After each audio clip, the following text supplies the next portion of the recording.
Okay, I met a chick by the name of Cass. She sat beside me in geography class. She had a body like an hourglass, but when I told her that I liked her, she was hardly attached. I told her, Cass, we'd have more fun together, bike rides to the beach in the sunny weather. And then I heard she started seeing a guy, but when I asked her, her reply was, "You're the best brother ever." I met a chick by the name of Claire, brown eyes with the brunette hair. She had a smile like, ooh damn yeah, but when I told her that I liked her, she was too damn scared. She said, "Mike, you're a hell of a guy, but I just had my heart broken like 2 months shy." Then a few weeks later in a Facebook pic, she was with another dude in a relationship. Hey girl, what's up with you? I think that maybe you should give me a chance. Just one chance. I know I don't have much, nope, but I can make a chance. Alright, the nice guys finish last. Hey girl, what's up with you? I bet that I can really make you laugh. I'll make you laugh, but the chances are you like fancy cars. I guess the nice guy finished last.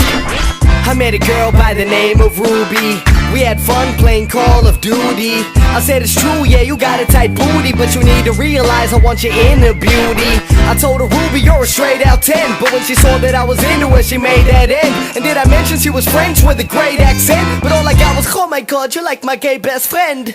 I met a girl by the name of Jasmine. She had a caravan that looked like a trash bin. I told her, "Baby, I can be your Aladdin," but she only dates dudes who look like Reese Mastin. I want a chick who's not willing to pass, but as long as I'm the nice guy, I'm finishing last. Now I'm sitting writing songs on a screwed ass mic with no chick by my side, cause I'm too damn nice. Hey girl, what's up with you? I think that maybe you should give me a chance. Just one chance. I know I don't have much, nope, but I can make a chance. Alright, the nice guys finish last. Hey girl, what's up with you? I bet that I can really make you laugh. I'll make you laugh, but the chances are you like fancy cars. I guess the nice guy finished last. Hey girl, what's up with you? I think that maybe you should give me a chance. Just one chance. I know I don't have much, nope, but I can make a chance. Alright, the nice guys finish last. Hey girl, what's up with you? I bet that I can really make you laugh. But the chances are you like fancy cars. I guess the nice guy finished